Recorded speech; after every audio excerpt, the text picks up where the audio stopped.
And I apologize for the hat, but it helps me with the glare. The desert light outside or the inside light here. However, the hat is relevant because I have been to Monte Cristi, where the first in Ecuador, Latin America, where the Panama hats originated. They are misnamed Panama. And today you can buy them, as this is. Anybody can buy them at Panama Hats Direct online, custom made. So change, our appetite for change and its consequences. Yesterday was so packed with speakers, and I listened and absorbed so much. I don't know what I'm doing today, and I will try not to be very long, actually, because there are so many other packed events to come. We all know what appetite means, instinctively, but change, that's a little more tricky. In comparison to the speakers yesterday, I'm very much an outlier. My ancestors are all from a very incestuous lowland Scots and came over to this country a mere 200 years ago and pushed west as those folk did, Calvinist Presbyterians, and all cranky, very rebellious, all of which I've inherited. And they pushed west, in prairie schooners, and yes, they fought Indians. This is just my grandparents, so the speed of time and change in this country is as remarkable as the country itself. And it gives me a different kind of sense of what my tribe is, the tribalism, and how I fit into this astonishing place. I came here originally because of corn, of course. So in change in my tribalism, that is Western Europe, and when they came, change always means what's the latest, what's new, and I've lived my life as a journalist and a media person, printed, old-fashioned print, and it's always about, the news. The newspaper is about news, but that means we always think of this as maybe better. Tomorrow, what's new is going to be better than what was. That's what we imported and brought with us, because our notion of time and change is very Darwinian based. We get better. We're better than the apes because we got big brains. We'll keep on evolving. We'll get better and better. Question mark? And I had just read before I came Gary Nabin. I'm so sorry he's not here. He was one of the first people I met, and I think we met here something like 10 years ago in a similar kind of gathering, and the notion was the same, to build a Southwest Foodways that was like the Southern Foodways Alliance, for the same reason that there is a huge unbroken tradition here, unlike other parts of the country. Now, one of the reasons the Southern Foodways Alliance has been so successful is that they have a 300-year or 200-year agricultural tradition that has not changed substantially, so it has kept its foodways. Well, here we just multiply that by 10 millennia, as we learned yesterday in that wonderful summation of our history. I think now it's PC and AC, but pre-contact and after contact is the big dividing line, and that's where the big change came, which we'll get to in a minute. But there are other notions of change. If change is not progressive, what's on the other side? We'll get to that in a minute. Food Arts, the latest issue, has something called, it says, change is the new normal, as if that were news. And they feature something they call menus of change, which brings together greenhouse gas, public health, consumer demographics, and food. The fulcrum for environment, diet, health, and consumerism. As if this were a new connection. But to the tradition of my tribe, it is new. Connecting the fragments is really what is going on, certainly going on here and has been always. This has a different tradition to tap into, and we heard fully about that tomorrow, and we will hear more. It's an extraordinary place. I have two quotes, one from Alfonso Ortiz. Westerners think of tradition as something static, frozen, opposed to progress. Then he's referring to the Tewa. For Indians, tradition has always meant change. My second quote is from D.H. Lawrence in a piece that he called Dance of the Sprouting Corn. This is the quote. He partakes in the springing of the corn, and the rising and budding and earing of the corn, and when he eats his bread at last, he recovers all he once set forth and partakes again of the energies he called to the corn from out of the wide universe. He wrote this in 1927, the year I was born, and he wrote it after seeing the midsummer corn dances at San Domingo Pueblo. That's what brought me to Santa Fe first. 30 years later, when I went to the same San Domingo midsummer corn dances, and it was really a life changer for me because I was hearing for the first time and feeling the rhythms that I knew instinctively connected me to the universe, which I am eternally grateful for and emotional about. I also went to the midwinter corn dances at Zuni Pueblo on New Year's Eve, the night of the Shalako. And the consequence of both of these was a reverence for Santa Fe because it is like no other place, not only in America, but I think in the world. The fact that a Southwest foodways can meet in a folk art museum, that itself is an astonishing connection. I've been a member of the Southern Foodways Alliance for decades. I was with them when they started. But it seems very recent in comparison to here.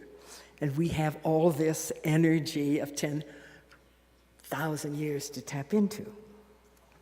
So what are the issues now in terms of change, whatever its meaning, new or renewing of the old?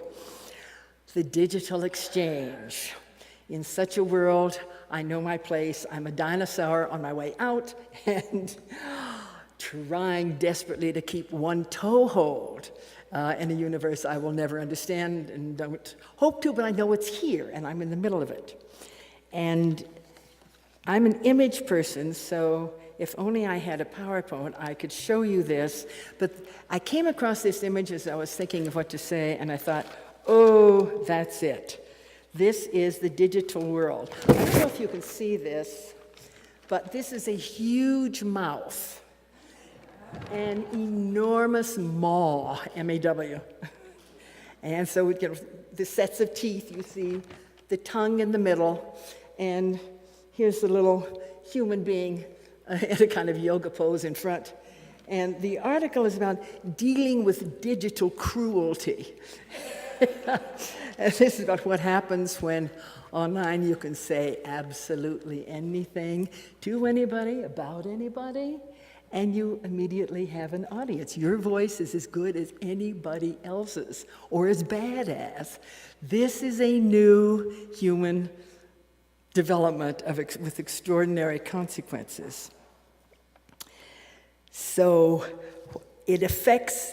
the digital revolution affects absolutely everything, as we know. It removes the dimensions. You know, in my day, Einstein was the new boy. That was mere relativity, mere fourth dimension.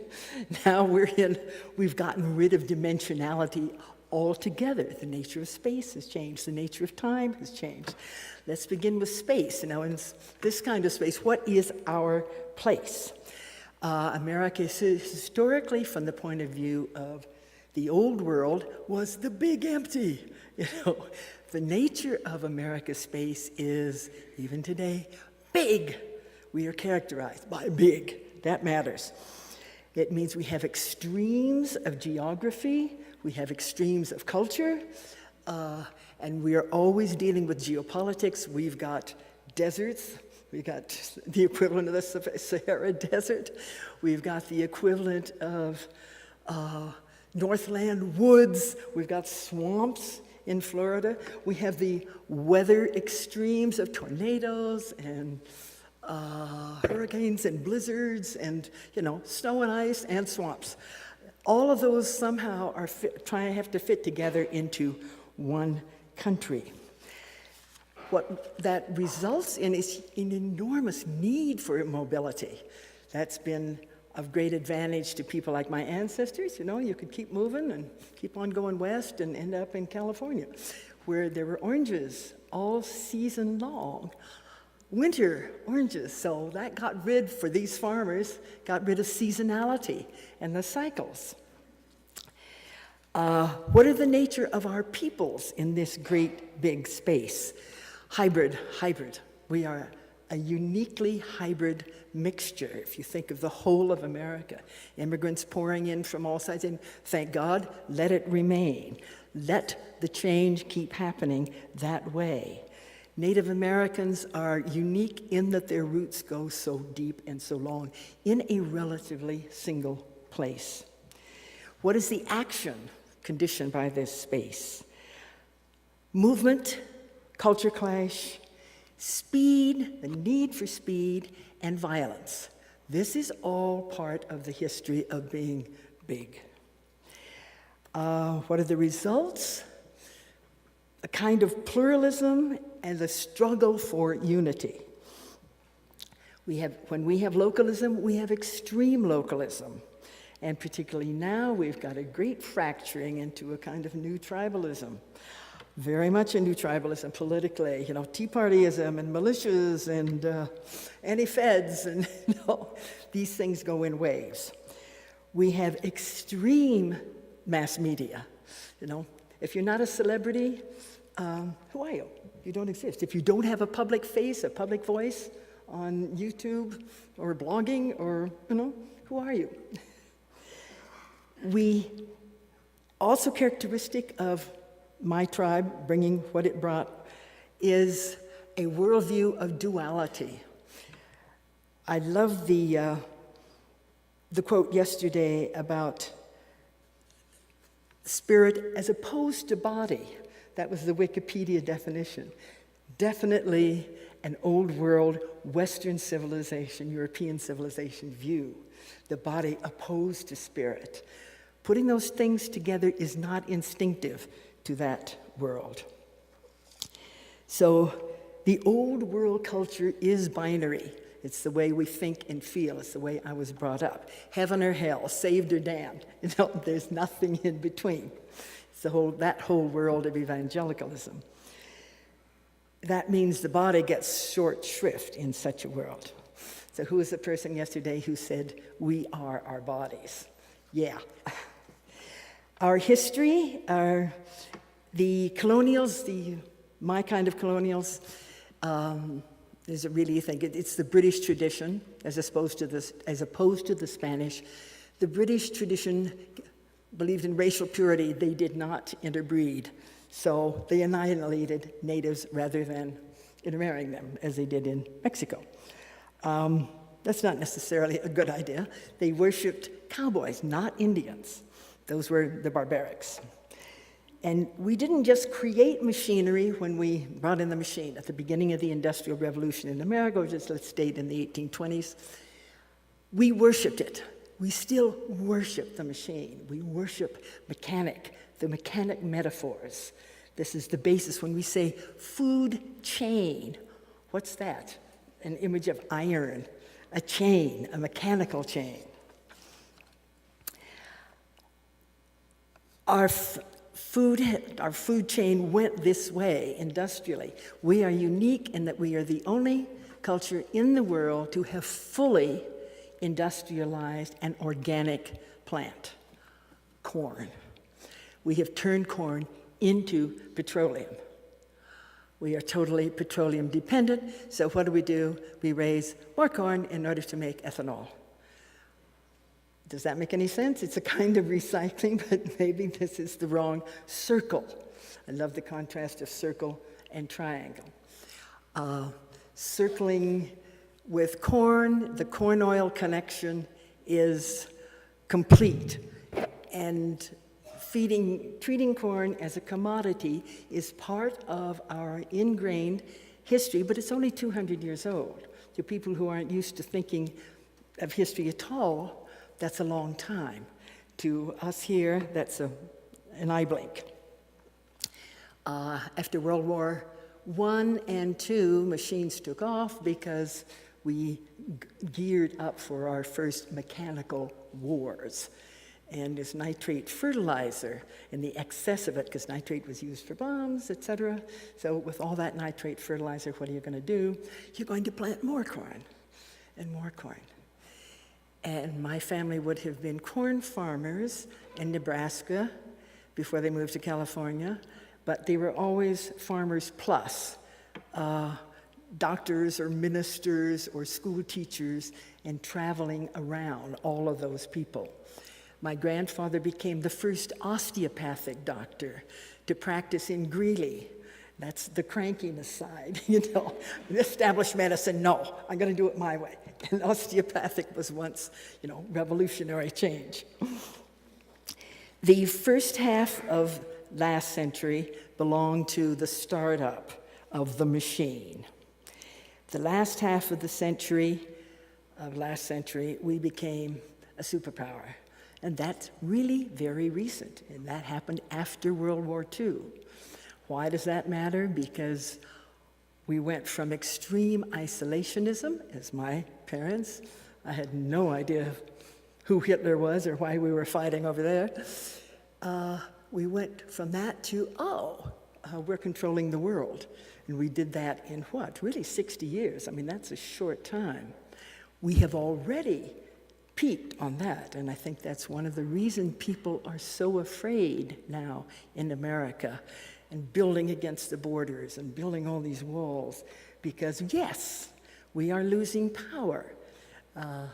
Our culinary imperialism, as Gary calls it, is being eroded as more and more sources come in. Our colonial imperialism, domination of the machine, is being eroded because the digital revolution changes the game. A classical, wonderful poet named Horace said, "Nothing human is alien to me." But today, who am I as a human am I anything more than a digital cipher? Who am I in the universe of the big mall? In daily life, I'm a fodder for every network going, for every blogger, for every website. No, there is no privacy. Everything is public. And I've forgotten his name. The Media is the Message. So long ago, he was so good. There we go, McLuhan. In his time, that was a revolutionary statement. Not anymore. We are the consumers consumed. So we've got a real change in what we've been calling all this time the consumer culture. Other weird things about this. The media is the message, let's say, on Food Network. Food Network is not about food. It's about what? Entertainment, sports, competition, distraction. It's a lot of fun. I was in the first Food Network 100 years ago when they were on 10th Avenue in New York. And we had to lug our pots and pans from my little attic church in the Greenwich Village over to the 10th Avenue studios and try to cook anything on an electric burner. Well, now, and I said, who's going to watch 24/7? About food? And then the doorman to a nice New York club I happened to belong to, he said, "Hey, I saw you on television at 3 o'clock this morning. I couldn't sleep." And I said, okay, that's a changer. And There are other changes that we haven't expected, like the food on television is virtual food, you know? You can't touch it, you can't taste it. And our appearance is virtual. Our reality is virtual. There are great TV series about this now, you know, and there will be more. So all of our experience now is literally out of body, except for our thumbs that are clicking, or our eyes, except for our eyes. We have virtual reality instead of real reality, including the process of engineered food has moved into, I don't know if you know about this, printed food. If I had a PowerPoint, I could show you a printed beefsteak. If you've seen any of these printing machines where you computer and you can make furniture, chairs come out because you're making them out of plastic. You make chairs, tables, anything. You can do the same with food, and I have seen this. I mean, a beefsteak looks absolutely real, three-dimensional. It is edible, but it's made out of pink slime glue and white glue, pink and white, to make a marbled beef. Visually, you could not distinguish.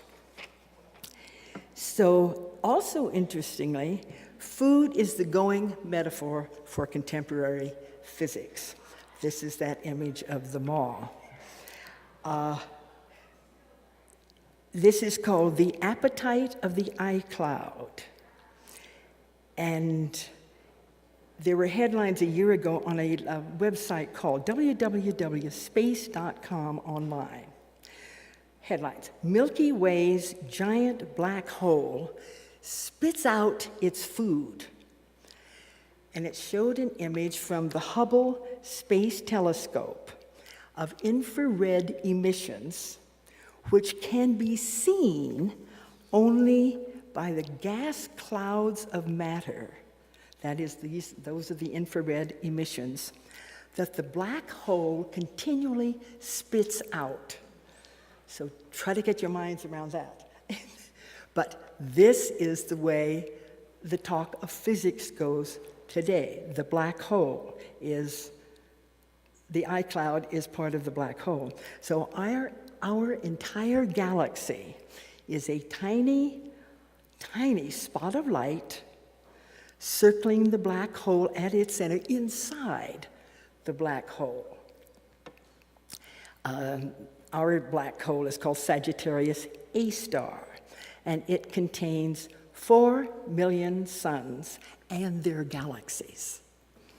Okay, what's the consequence of this? As one of our speakers said, humility is the first thing. What are we controlling?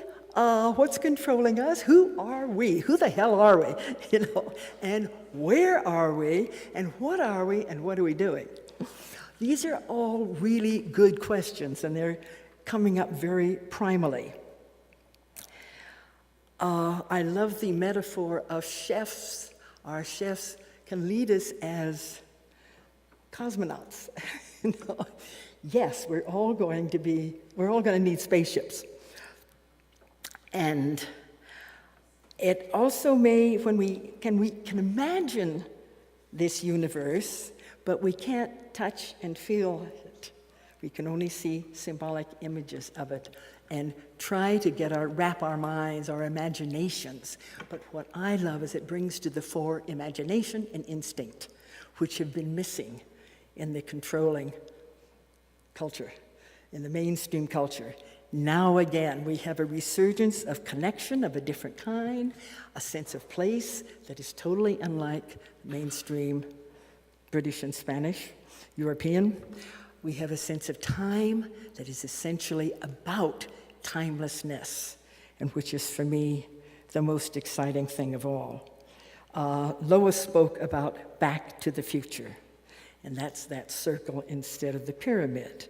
So the past is the new normal, because the future is the new past. You know, it's a lovely way of putting ourselves in touch with a round